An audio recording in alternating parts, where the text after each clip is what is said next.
Vamos a hablar de la etapa o de la era Piscis-Virgo, nacimiento de Jesucristo, el revelador. Él fue el revelador de los misterios del amor y de la libertad. Nacimiento, como es natural, de la religión cristiana, y a partir de la venida de Jesucristo las puertas del futuro están ya abiertas para todo aquello que represente el retorno a la espiritualidad o a los mundos invisibles. O sea que el punto de retorno hacia el mundo invisible que fue producido la expulsión en el paraíso en la era de Leo, Acuario, con la era de Piscis, Virgo, que fue con el nacimiento de Jesucristo, el camino está abierto. Lo que hizo Jesucristo no fue ni más ni menos que lo que hicieron los primeros conquistadores que fueron a América. Ya hemos visto en las películas cómo primero se avanza el más valiente, el que menos miedo tiene, el que más ansias tiene de abrir nuevos caminos. Sus primeros adelantos son tortuosos, se encuentra con muchos tipos de problemas, y cuando llega a la meta, pues vuelve y les dice a los demás, que allí no hay nada, que allí hay un gran paraíso, se puede pasar tranquilamente. Y entonces le siguen más y más, se hacen carreteras, se hacen ferrocarriles, después se hacen ciudades, y se hace la civilización en aquel lugar. Pues bien, lo que hizo Jesucristo con la venida al principio de la era de Piscis, sobre todo su pasión y muerte, fue eso, fue como el pionero que abrió el primer caminito, y desde entonces aquí, pues aquel camino ya se ha convertido en una gran autopista y en un gran medio en el cual centenares de almas están pasando ya continuamente hacia los mundos invisibles. Para poder hacer una explicación de esta era es muy fácil de entender. Si nosotros echamos un poco de historia de estos 2000 años, veremos que se ha caracterizado por las luchas, por las guerras. Nunca en ninguna era había habido tanta mortandad a través de las guerras, nunca ha habido tantas ambiciones por el poder y nunca ha habido tanta destrucción. Nunca ha habido tanto dolor en la humanidad, tanto a nivel individual, colectivo, y nunca ha habido la purgación, por decirlo de una manera, del karma a nivel colectivo. O sea que estamos en unos momentos en los cuales el karma a nivel individual y a nivel colectivo va a quedar completamente saldado, por decirlo de una manera, para que estemos limpios y puros para la era del Acuario que se nos avecina. Para poder entender lo que representa la era esta de Piscis Virgo, yo os he apuntado aquí lo que representa el Piscis. Está regido por la letra hebraica, el Zein, que se llama, y Virgo, su opuesto, está dominada por la fuerza de energía que es el sangre.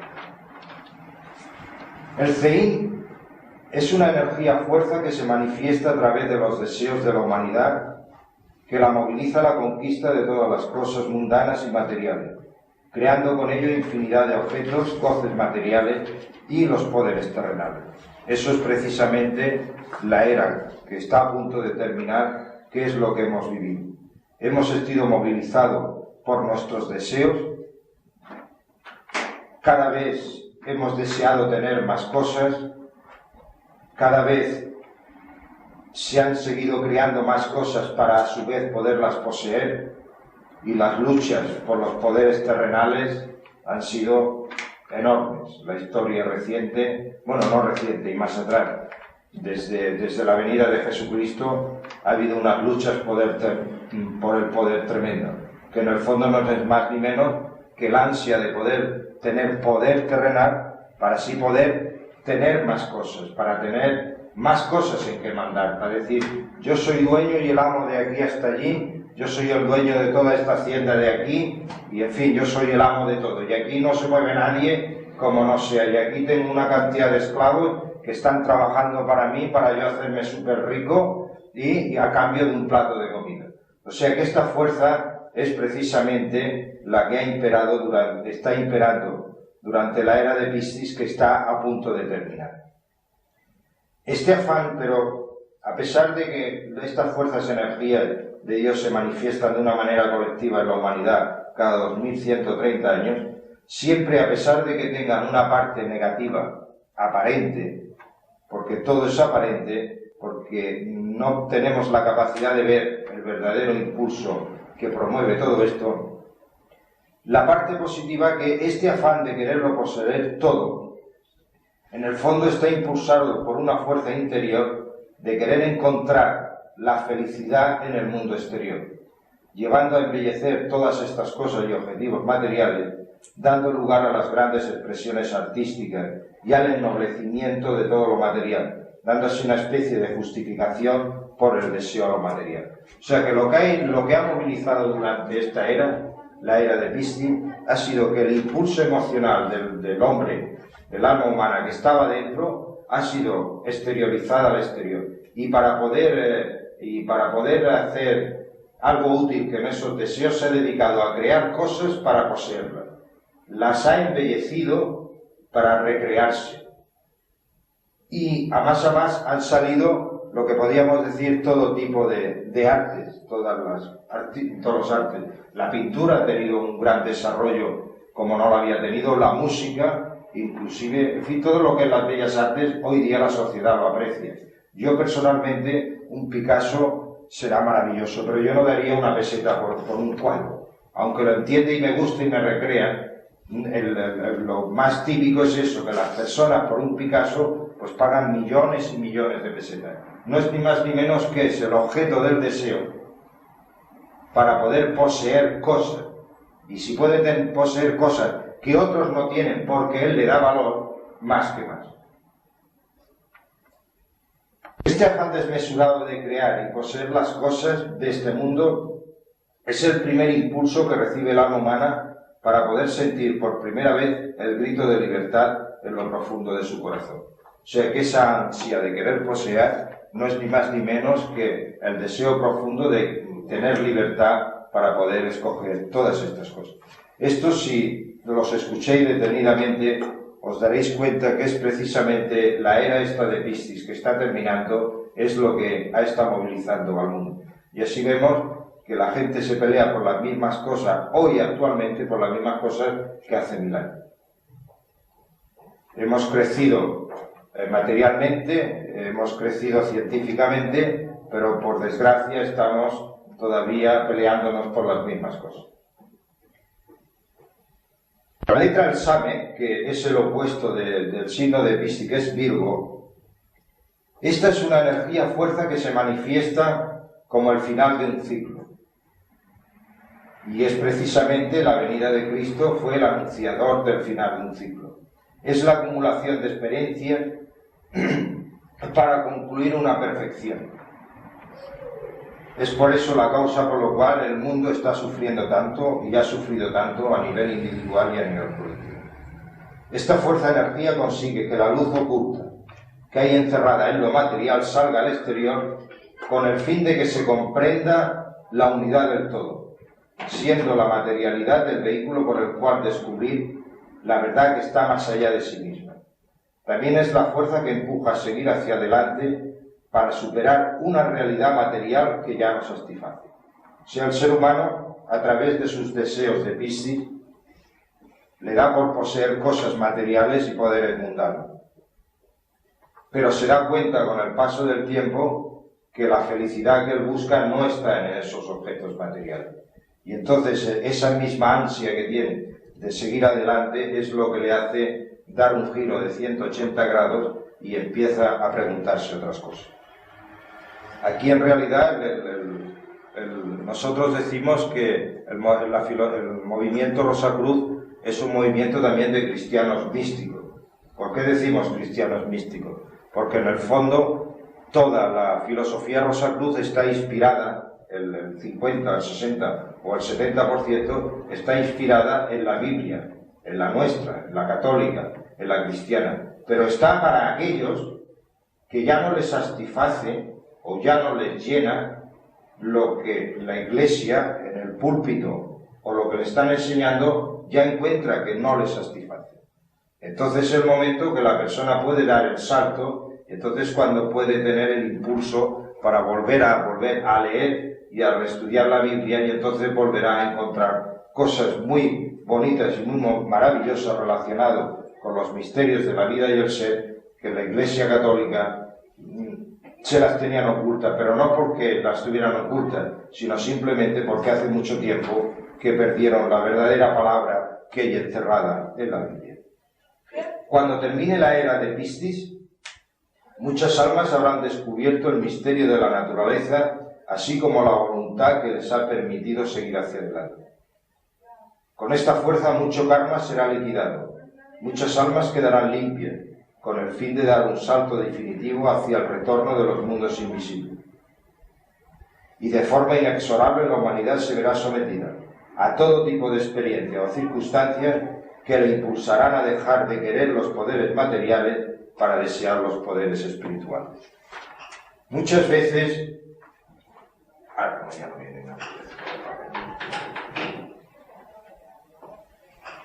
Muchas veces la gente dice, pero ¿cómo es posible que estamos sufriendo tanto, que hay tanto dolor en el mundo, tanto egoísmo?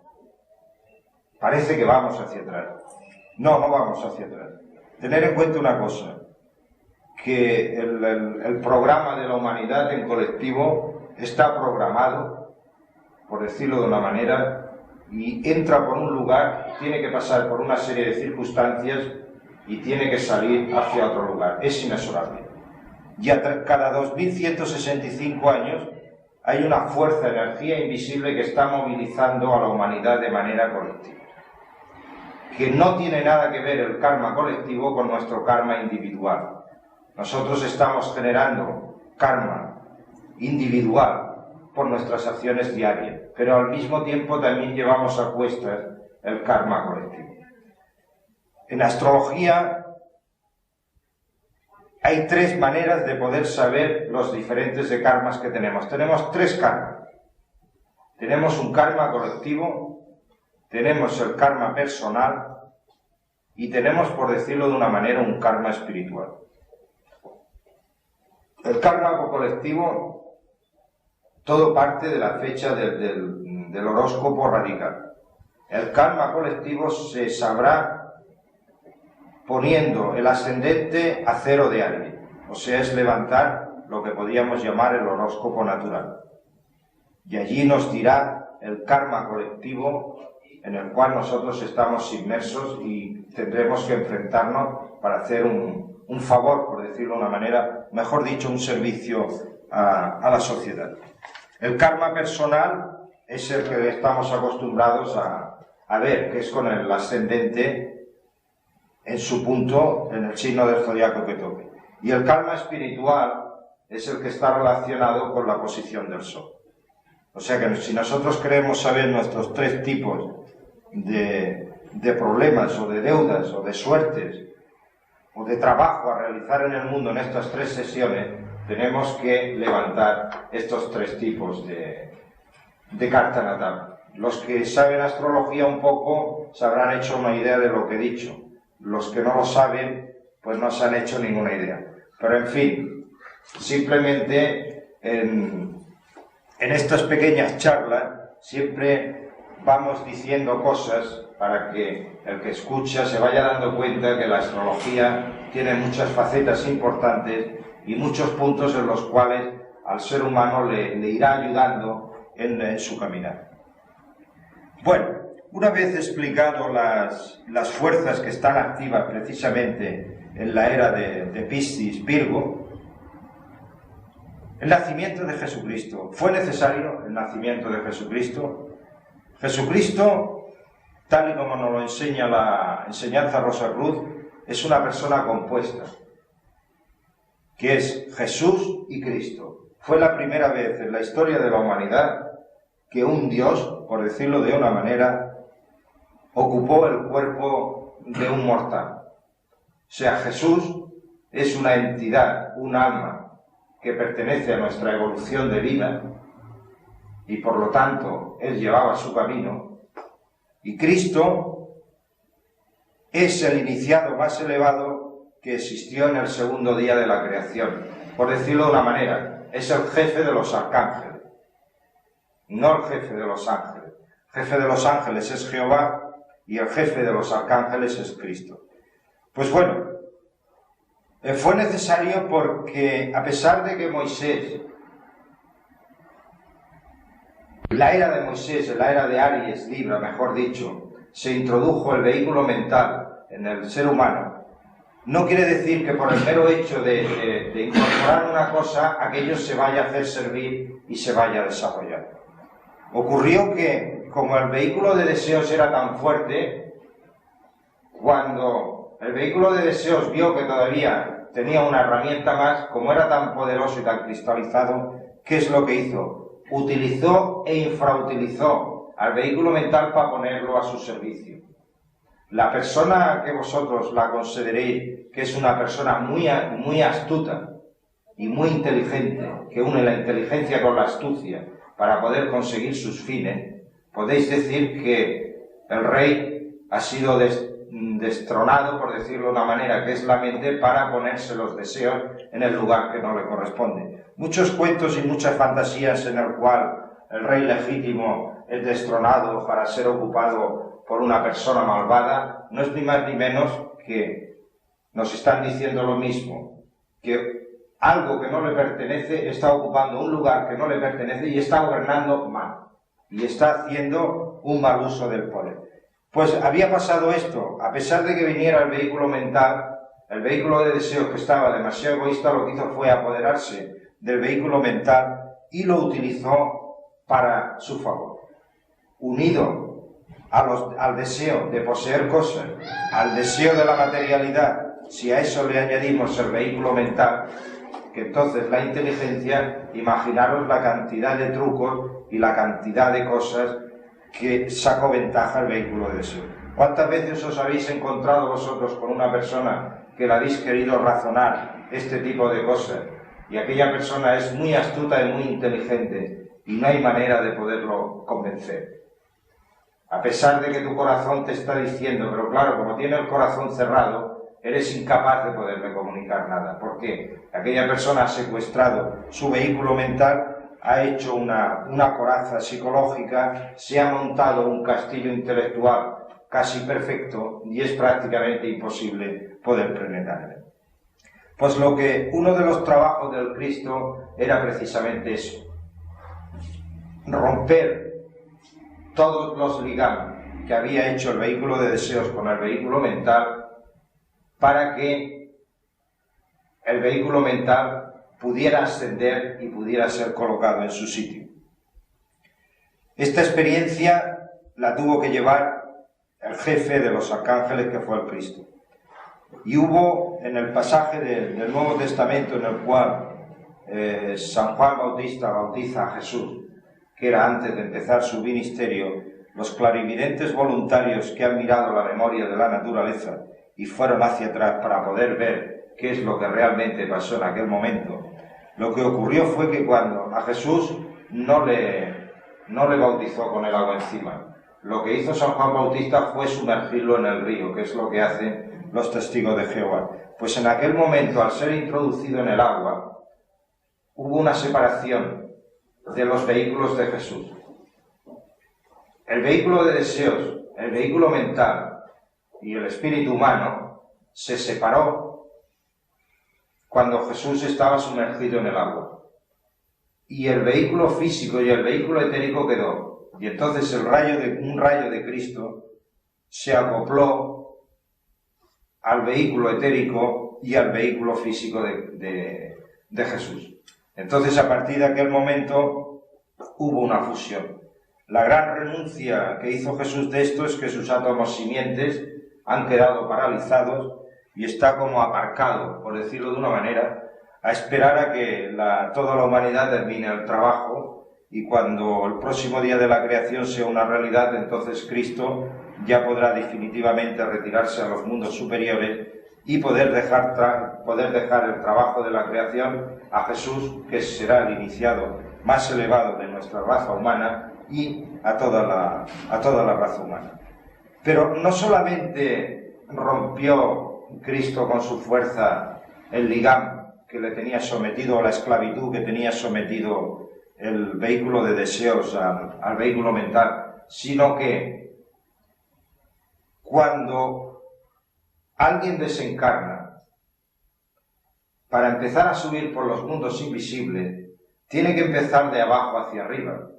O sea que es paso obligado que cuando una persona muere, su alma, los primeros escalones que tiene que pisar, es lo que la religión católica se llama como el infierno. Después el purgatorio, y va subiendo hacia arriba hacia el primer cielo y el segundo cielo. O sea que es obligado pasar por las capas más inferiores. Cristo, al morir sus vehículos físicos, tenía que seguir el mismo camino que el resto de los mortales. Y era tanta la potencia desintegradora y tanta la potencia de luz que al producirse la muerte de Cristo y ser derramada su sangre, automáticamente su vehículo de deseos completamente purificado y energetizado, vamos a decirlo para que nos entendamos, y tan potente enérgicamente, al atravesar, al ascender por los mundos inferiores, el infierno y el purgatorio fue quemado de todos los pecados que existían de la humanidad, que estaban acumulados siglos y siglos y milenios y milenios. Y no solamente quemó todas las escorias, sino que todos los que estaban en las esferas bajas, sin tener ninguna alternativa a subir hacia arriba, él abrió como un gran canal y una cantidad de almas ascendieron junto con él a los mundos superiores. Pero este milagro se produce cada año. Hay 2 épocas al año que las puertas del infierno y las puertas del purgatorio son abiertas, y Cristo cada año renueva su limpieza, por decirlo de una manera, de los mundos inferiores. E infinidades de almas enterradas en el infierno, en infinidades de almas que están sufriendo en el purgatorio, en la época de Semana Santa, que es el domingo de resurrección, en la luna llena de Libra, es cuando Cristo vuelve de nuevo a morir, entre comillas, se introduce en los mundos inferiores del mundo invisible y vuelve a relimpiar. Es como una mujer que cada día o cada semana lava la ropa y se tiene que ver obligada a renovar la limpieza. Pues Cristo, una vez al año, renueva la limpieza de los mundos invisibles. Y eso sirve, ya digo, para que muchas almas son liberadas en aquellas épocas del año. Y luego también existe otra liberación, que es el Día de las Ánimas, el 1 de diciembre. La tradición popular dice que el 1 de noviembre, sí, en la fiesta de Todos Santos. La fiesta popular dice que es el momento, hay la costumbre de ir a los cementerios para ponerse en contacto con sus seres queridos. La tradición popular dice que los rezos que se alman por las almas queridas en esta época son mejor recibidas que en otra época, porque son precisamente 2 años, 2 épocas al año en las cuales las puertas del infierno y las puertas del purgatorio son abiertas, y no es que el que esté recientemente entrado, por ejemplo, en el infierno, va a tener la bendición, por decirlo de una manera, para poderse beneficiar, sino aquellos que ya llevan un poquito y les falta poco, aquellos que necesitan un empujón para poder seguir adelante. O sea que la gran bendición que nos hizo Cristo fue romper las cadenas que tenía el vehículo de deseo sobre el vehículo mental, abrir los canales hacia el mundo mental y limpiar los mundos de los bajos invisibles, limpiarlos de escoria. No quiere decir que limpie hasta el último rincón, porque el reino de las sombras todavía tiene que seguir existiendo para que sea la sal de la vida o la sal de las pruebas de las personas. Por lo tanto, no queda limpio del todo, pero podemos decir que casi queda limpio en un 90%. Y también sirvió para eso, para que el alma humana, como dijimos hace 3 o 4 semanas anteriores, que no tenía acceso a los mundos mentales, a partir de que los canales quedaran abiertos en la experiencia post-morte, el alma humana pueda acceder a los mundos mentales para desde allí poderse enriquecer. Por eso no sé cómo deciros, a pesar de que hay muchos problemas y muchos sufrimientos, la humanidad en 2000 años ha tenido una cantidad de progresos a un ritmo vertiginoso. Hace 2000 años se podría decir que casi todos los seres vivos que había en el planeta estaban si no en estado salvaje, era muy brutalidad. Hoy día pues hay ya mucha cantidad de seres que ya no se mueven por esos instintos salvajes, a pesar de que todavía tengan los deseos, pero la mente es capaz de poder refrenar una cosa, porque una cosa es lo que yo diga y otra cosa es lo que yo haga. Yo puedo tener todo tipo de pensamientos o todo tipo de deseos, pero si hay un bloqueo en el cual aquello no lo ejecuto, por decirlo de una manera, porque el pecado, el verdadero pecado, está en cuando ejecutas lo que haces. Mientras que no ejecutes lo que pienses o lo que deseas, es que hay una lucha dentro de tu propio corazón, que tú te das cuenta de que aquello está bien o aquello puede estar mal, y entonces aquello es lo que te mantiene en equilibrio, y o lo puedes llegar a hacer o no lo puedes llegar a hacer. Esto es un punto que todavía no está resuelto, porque en realidad esto es lo que nos sirve para poder seguir hacia adelante. Una vez explicado esto de la función principal de Jesucristo, luego, al final, cuando terminemos la charlada, supongo que dejaré más cosas más interesantes para que vosotros podáis preguntar. Una de las cosas que nos trajo Jesucristo fue que nos desveló el segundo rostro de Dios. La Iglesia, sabéis vosotros que siempre preguntaban a los curas, los mayores o los niños, ¿cómo es posible esto del misterio de la Trinidad, que es tres y a veces uno? Y decían, no, es que eso es un misterio y es que Dios es uno, pero a la vez es tres, y no sabían explicar qué significaba esto. Esto lo que significa no es ni más ni menos que Dios se manifiesta de tres maneras. Se manifiesta de tres maneras para poder crear el mundo. Y estas tres maneras de manifestarse es el Padre, el Hijo y el Espíritu Santo, que es lo que nos decimos. El Espíritu Santo representa una facultad o un poder. El Hijo representa una facultad o otro poder del mismo Dios. Y el Padre representa otra facultad y otro poder de manifestación. Con la venida de Aries Libra, Moisés nos desveló los misterios del Espíritu Santo. Y con la venida de Cristo se nos han sido desvelados los misterios del amor y la libertad. Lo que pasa que las cosas buenas por venir siempre se nos dan una era, por decirlo de una manera, de atraso, para que nosotros tengamos tiempo de poderlo incorporar. Hoy, por desgracia, sobre los misterios del amor, pues sí, nos podemos alimentar de lo que dice la Iglesia Católica, de que hay que hacer el bien, de que nos tenemos que comportar, tenemos que ser sumisos, tenemos que ser mansos, pero de la manera que está explicado es una especie de imposición. Y lo peor que puede recibir el ser humano es que le quieran imponer las cosas. Hay quien le dice, sí, yo tengo que ser bueno, pero ¿por qué tengo que ser bueno? Porque tú digas que yo me tengo que comportar bien no me llena, sigo haciendo lo que yo quiero.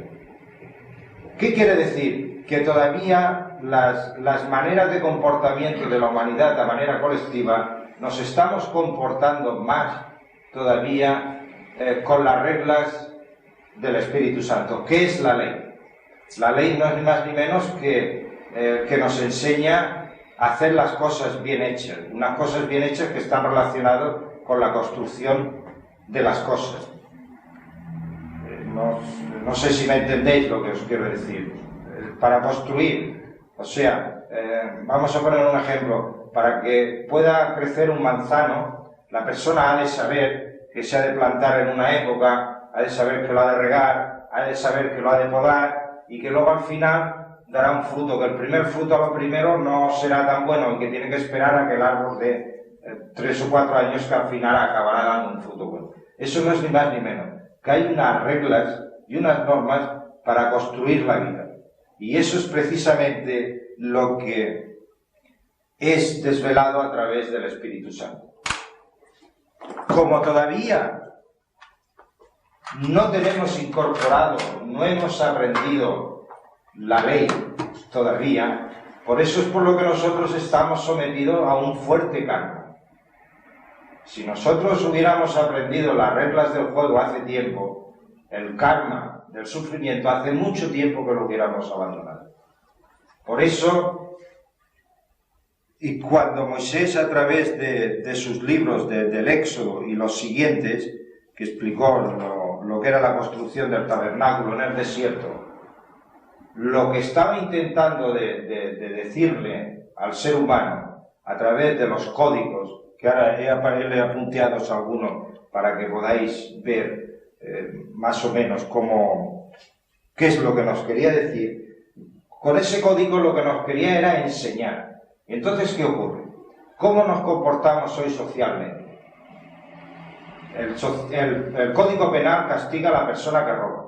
El Código Penal castiga a la persona que miente, que engaña, que mata, un sinfín de etcétera, etcétera. Pero ¿por qué castiga a la persona que hace esto? Porque es la única manera de retener lo que haga el mal.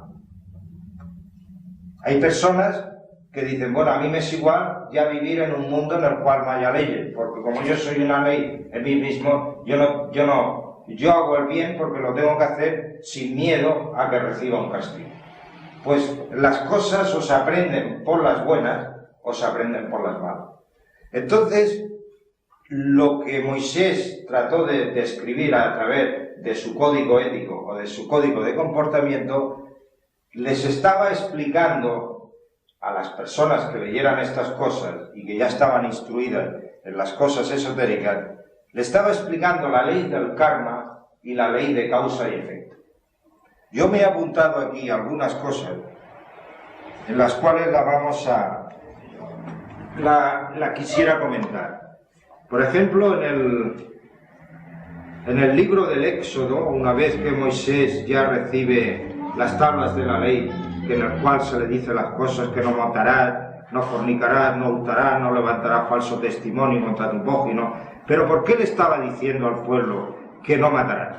Porque estaba imperando la ley del causa y efecto, y todo aquel que mate, en una próxima vida, tendrá que ser muerto de manera violenta. Y entonces, ¿qué ocurre? Que la ley del karma lo que hace es encadenar a las personas siempre en su mismo destino. Y lo que Cristo vino a enseñar era cómo liberarse de la ley de causa y efecto. Yo a veces he escuchado en la radio personas que hablan de filosofía oriental y se autoponen de que pueden ver la vida pasada de las personas. Y dicen y hay teorías, y esto vienen de las teorías orientales, pero es que todavía no han profundizado en las filosofías cristianas, en las cuales dicen, mira, tú siempre te has dedicado a defender a los demás, tú siempre te has dedicado a ser artista y tú siempre te has dedicado a hacer lo mismo. Pues claro, ponen como si cada ser humano, desde el principio de la creación, se fuera especializando en una cosa. Y si siempre ha sido rico, siempre ha de ser rico. Y si siempre ha sido pobre, siempre ha de ser pobre. Y si siempre ha sido un dirigente, siempre ha de ser un dirigente. Eso, por poco que se piense, no puede ser justo, por decirlo de una manera.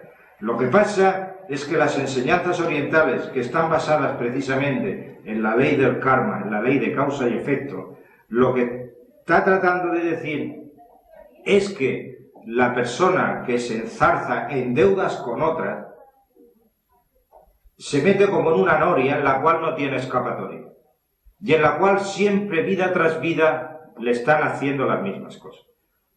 En los clarividentes voluntarios que han podido investigar la memoria de la naturaleza ya han estudiado casos muy concretos, han visto personas muy encadenadas o muy ligadas, han visto de que esas personas están encadenadas por un lazo de odio o de venganza durante 8 y 9 vidas. Y claro, como ninguno de los dos ofendidos se siente con la generosidad de perdonar, pues claro, siempre se va. Si yo, por ejemplo, te robo a ti y no te devuelvo lo robado, tú te quedarás con esa idea. Y a pesar de que hagas la experiencia post-mortem, te quedarás, aquel me robó, a mí el que me tiene que devolver lo que me robó. En la próxima vida me seguirás casi como un perro fiel, estarás esperando a que nazca, seamos adultos y tú vendrás a mí a pedirme lo que me robaste, lo que yo te robé.